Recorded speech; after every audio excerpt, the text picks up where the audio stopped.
Атам бар, атам деле жардам бербейт. Ал ушундай балдарын детдомго өткөз, мен карай албайм, бага албайм деп жүрөт. Анан айла жок, либо детдомго өткөз, либо өзүң кара деп не кылган бизге.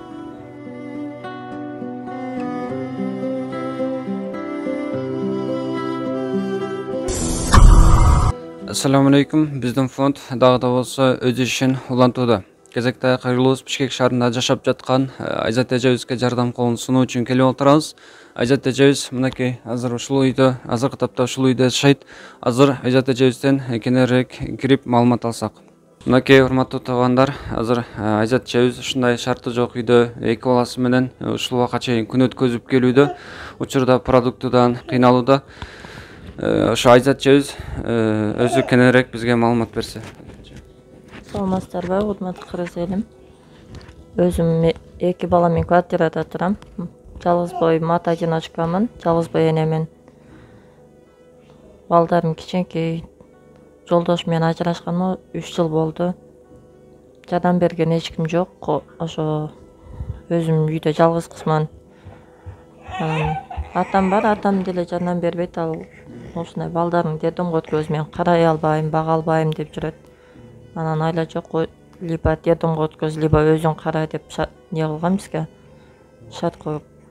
Анан ошо азыр эки бала менен иштеген жумушум жок. Буга чейин подработкаларда эле иштеп жүрчүмүн. Ошо эки баланы жаныма алып, жаныма коюп мындай адамдардын эшик алдын жыйнап, шүпүрүп тазалап.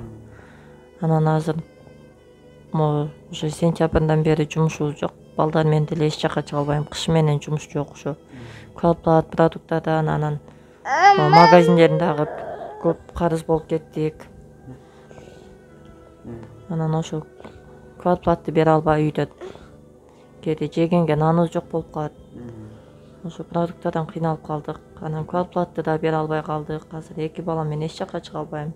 Балдарым кичинекей. Чоңум 4 жаш, кичинем 2 жаш. Же буларга мындай кийим кечегин алып бере албайм. Ошо тамак ашынан кийим кечегине квартплат, анан ушу магазиндерден карыз болуп калып, ошодон кыйналып кайрылгам. Кичүү балам 2де, чоң кызым 4 жашта.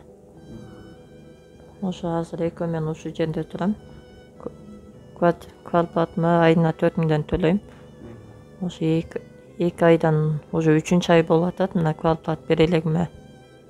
3 айдан бери квартплат бере элек. Мен казайкалардан дагы сурап күндө келип ачыккандан кайрылып аткам.